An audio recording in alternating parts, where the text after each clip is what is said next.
Hello বন্ধুরা, welcome to Mondal kitchen garden. দেখুন বন্ধুরা, আমরা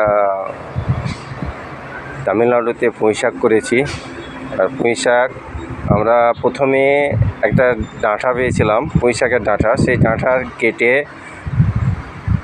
গ্লাসে রেখেছিলাম, সেখান থেকে শিকড় বেরায়, আর সেখান থেকেই আমরা এই গাছগুলোকে তৈরি করেছি।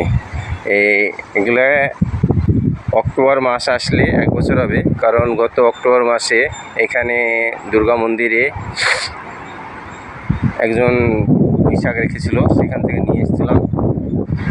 আর এই পুঁই শাকগুলো আমাদের সেই ডাঁটা, পুঁই শাকের যে ডাঁটা আছে সেই ডাঁটা থেকেই তৈরি করেছি আমি। আর কিছু পরে বীজ নিয়ে এসেছিলাম, সেই বীজগুলোও আছে। এর মধ্যে পুঁই শাক কত হয়েছে, অনেক পুঁই শাক।